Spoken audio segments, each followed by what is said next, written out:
Hello Radhe Radhe everyone. So आज हम इन नोट से हम पढ़ेंगे हमारा chapter that is chemical reaction and equation.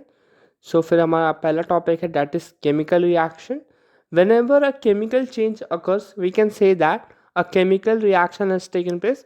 सो यहाँ पे अगर कोई हमारा केमिकल चेंज होगा हमारे केमिकल रिएक्शन में, सो वहाँ पे हमारा एक काइंड ऑफ केमिकल रिएक्शन होगा। वहाँ पे हमारे रिएक्टेंट्स रिएक्ट करके हमारे प्रोडक्ट फॉर्म करेंगे।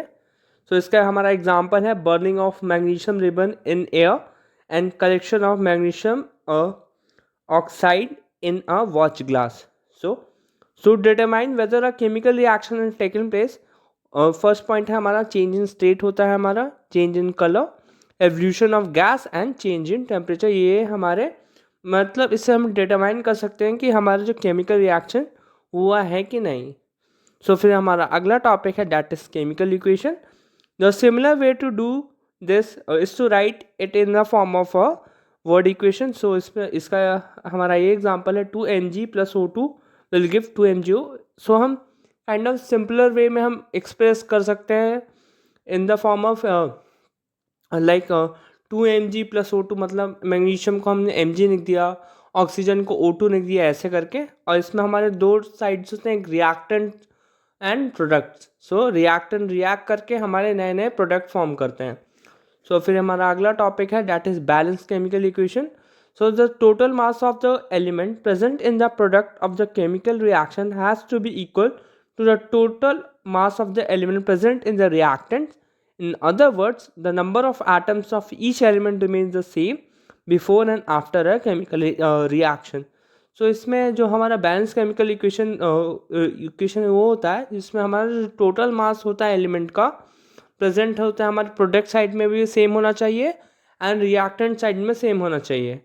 और इन अदर वर्ड्स हमें ये बताया गया है कि number of atoms in reactant side में सेम होना चाहिए और हमारे प्रोडक्ट साइड में सेम होना चाहिए। सो फिर इसका एग्जांपल है Zn plus H2SO4 will give ZnSO4 plus H2। So फिर हमारा अगला टॉपिक है that is types of chemical reaction. So chemical reaction involves the breaking and making of bonds between atoms to produce new substance. So यहाँ पे जो हमारे chemical reaction होते हैं वो इवॉल्व करते हैं और उसमें हमारा ब्रेक भी हो जाता है हमारा केमिकल रिएक्शन में, और बॉन्ड्स उसमें बॉन्ड्स हमारे ब्रेक भी हो जाते हैं, कुछ नए बॉन्ड्स भी बनते हैं जिससे कि हमारा एक नया सब्सटेंस बनता है। सो फिर इसमें हमारा पहला है combination reaction, decomposition reaction, displacement reaction and double displacement reaction. So हमारा पहला टॉपिक है that is combination reaction. Such a reaction in which a single product is form from two और more reactant is known as combination reaction. ऐसा reaction जिसमें एक product form होता है from two और more reactant is known as combination reaction.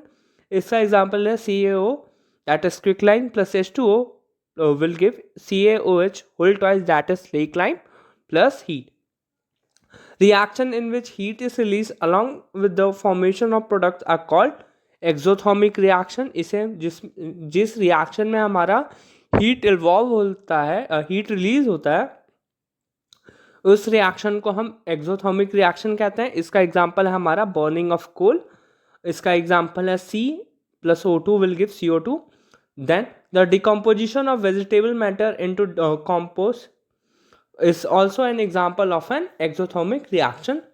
So फिर हमारा अगला टॉपिक है that is decomposition reaction, reaction in which a single reactant break down into simpler products में हमारा टूटता है।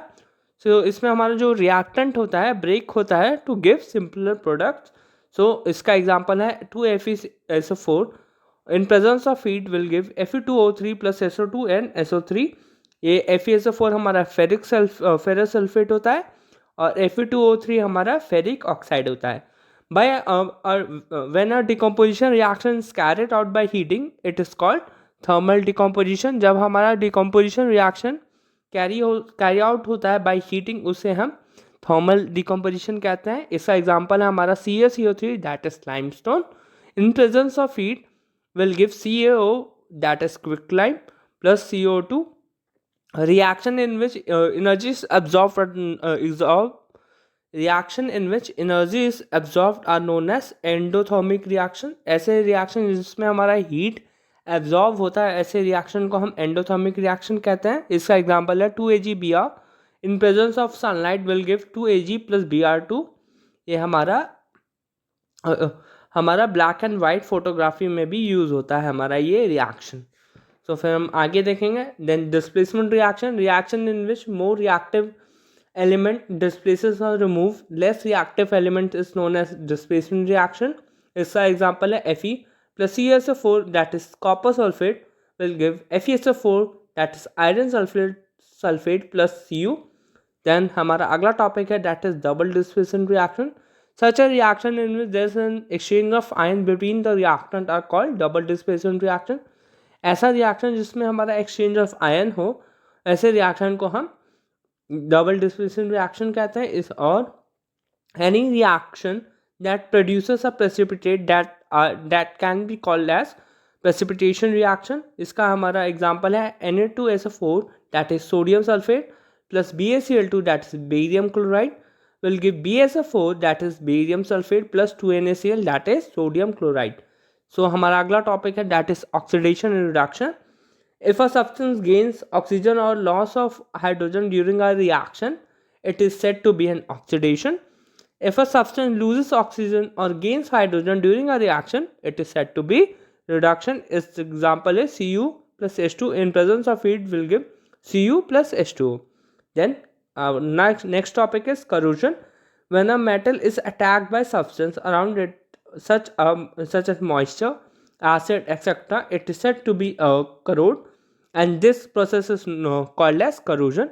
Its prevention are coating the metal surface with paint to prevent air and moisture from reaching the metal. Second point is applying oil or grease creates a barrier between the metal and the moisture and air. Third point is coating iron steel with a layer of zinc. Then our next topic is that is rancidity. When fats and oils are oxidized, they became rancid and their smell and taste changes. It's so हमारा खाना जो होता है उसमें काफ़ी मतलब oxidise हो जाता है एंड उसमें काफ़ी चेंजेस हो जाते हैं, उसमें काफ़ी मतलब खाने लायक नहीं रहता है। सो उस फिनोमेना को हम रैंसिडिटी कहते हैं। इसमें प्रिवेंशन हमारा होगा storing in air tight container. Then second point is refrigeration. Then third point is adding antioxidant and fourth point is flushing with inert gas nitrogen gas that is. So thank you and radhe radhe everyone. Thank you.